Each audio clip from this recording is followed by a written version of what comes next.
hello सांग मैंने जय जगन्नाथ मुझे आपण मानक आज गोटे नुआ रेसिपी आनी से जो कंचा कदली छणा आपण मैंने खाइबे कंचा कदली भजा खाइबे कदली पतुआ खाइबे कदली आम देहपाई बहुत भल मुझे आज गोटे नुआ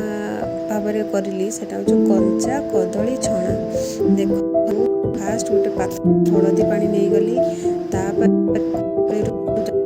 छड़े देली ये हलदी पानी नेली जे मो जो कदलीटा कला न होगापाई मो हाथ में तेल टे माखीदे सबुजाक कदलीर चोपा मु छड़ेदे मुझे भाव में काटिदेली देखूँ पतला पतला करके भी आप काटिपारे मोटा मोटा करके भी काटिपारे पतला पतला कर काटिले कौन से माने ये हार्ड रक रु मोटा कर काटिले से खाइने नरम लगे देखो मुझे भाव में सबुजाक कदली को गोटे जगह को मुझे छाणीदेली कदली जितेबाला आप छाणीबे जमी तार पानी न रुए पानी रहा माने आप जो मैदा पकेबे कॉर्नफ्लावर पकेबे सेटा पानिया हो पेटटा पानिया हो तेणुक मुझे फास्ट हल्दी पकईदेली मैदा पकईदेली मैदा मोर जी दरकार मैदा मुझे पकईदेली तापर कॉर्नफ्लावर गुंड पकईदेली तापर मुझे रखीदेली से बेसन बेसन जस्ट टिके देजी मोर ये मैंने नरम करबार ना टिके हार्ड ही करार अच्छे से बेसन मु अल्प देजी से लुण देजी लंका गुंड ये देनी मुझे मो झीपाई फास्ट मु बाहर करदेली कारण मो झील लंका खाई पारनी छोट झीटे मोर से फास्ट मुझे बाहर करदेली तापर मु लंका गुंड पकईली देखो आप जी राग खाईपारे से अनुसार पकेबे बेसी राग ना भी चलो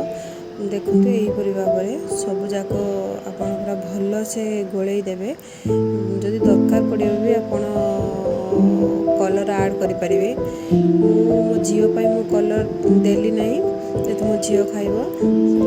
आम मैंने खाइबापी मुझे जस्ट कलर देली से भितर देखूँ मोर कड़े बसई देती ताती जाइला मु अल्प तेल देती बेसी तेल देने कौन तेल गुड़ा रोचे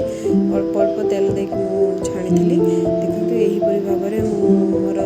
हो आसला सीम आंचरे फास्ट टिके पकेली तापर जदि मत लगिला तो मु चूर आंच देली देखो यहीपरी भाव में मु फास्ट मो जो पकई मो झीपाई बाहर करदेली तापर देखो मु आम मानकर सब बड़ लोक गुरुजन लोक खाइबे बड़ बड़ लोक खाइबे से पकेबा आरंभ कली सीम आंचर करुँची आपण मैंने भी सीम आंचरे फास्ट करेंगे तापर आस्ते आस्ते फ्लेम को हाई करेंगे किंतु फास्ट आपड़ भितर सीझब ना कदलीटा फास्ट आपण मैंने सीम आंचरे करने को चेष्टा करेंगे देखु यहीपरी भाव में मोर कदली छणा हो गलानी एटा को एबे मु बाहर करी माने केते जिनस कदली आमर केते उपकार आसुते आमको झाड़ा भी होची आम से कदली भी खाई परिबा ऑप्शनल जिनसटा सब बेले खाइले भी भल नुहे कम खाइले भी भल नुहे